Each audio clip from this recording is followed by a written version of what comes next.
Bicycle ফ্যাক্টরিতে কাজ, $600 salary. কি অবাক হচ্ছেন? আমিও প্রথম অবস্থা অবাক হয়েছিলাম।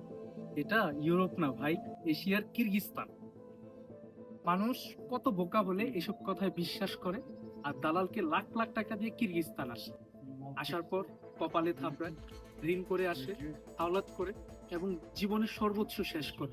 ভাই, আপনাদের কাছে রিকোয়েস্ট, এ ধরনের কথা বিশ্বাস করবেন না। এ ধরনের কথা যারা বলে তারা হচ্ছে রক্তে রক্তে দালাল।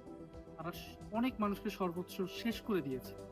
আপনার কিরগিজস্তানে সাইকেল ফ্যাক্টরি বলতে কোনো ফ্যাক্টরি নেই। চায়না থেকে প্রোডাক্ট আসে, আসার পর এখানে জাস্ট অ্যাডজাস্ট করে সেল করা। আর কিরগিজস্তানের $600 স্যালারি আপনাকে কেউই দিবে না।